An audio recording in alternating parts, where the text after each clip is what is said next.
Dua tentara Israel tewas di jalur Gaza Selatan setelah bertempur dengan pasukan perlawanan Palestina Hamas. Keduanya merupakan prajurit yang bertugas di Batalion Givati.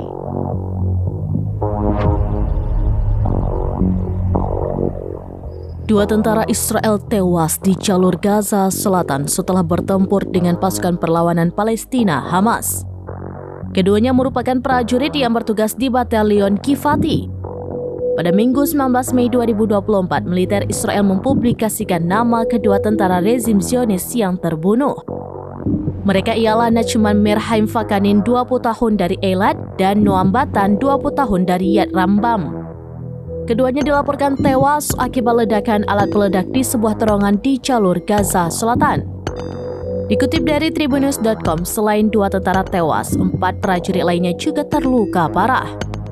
4 prajurit tersebut salah satunya adalah seorang perwira dan 3 tentara dari Batalion Givati. Dengan diumumkannya kematian 2 tentara Israel hari ini, jumlah korban tewas tentara Israel meningkat menjadi 630 sejak awal perang. Jumlah korban luka juga meningkat menjadi 3.523 termasuk 1.734 orang sejak awal invasi darat. Sementara jumlah kematian warga Palestina meningkat menjadi lebih dari 35.386 jiwa dan 79.366 lainnya terluka sejak Sabtu 7 Oktober 2023.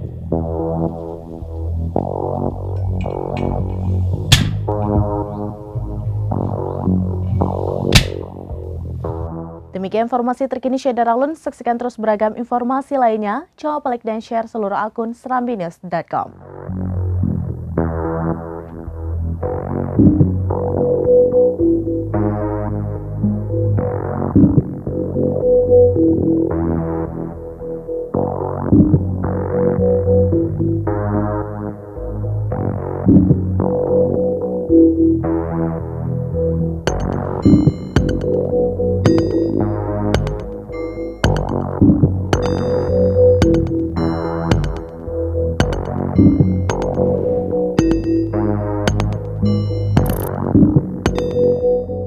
Download Tribun X sekarang, menghadirkan lokal menjadi Indonesia.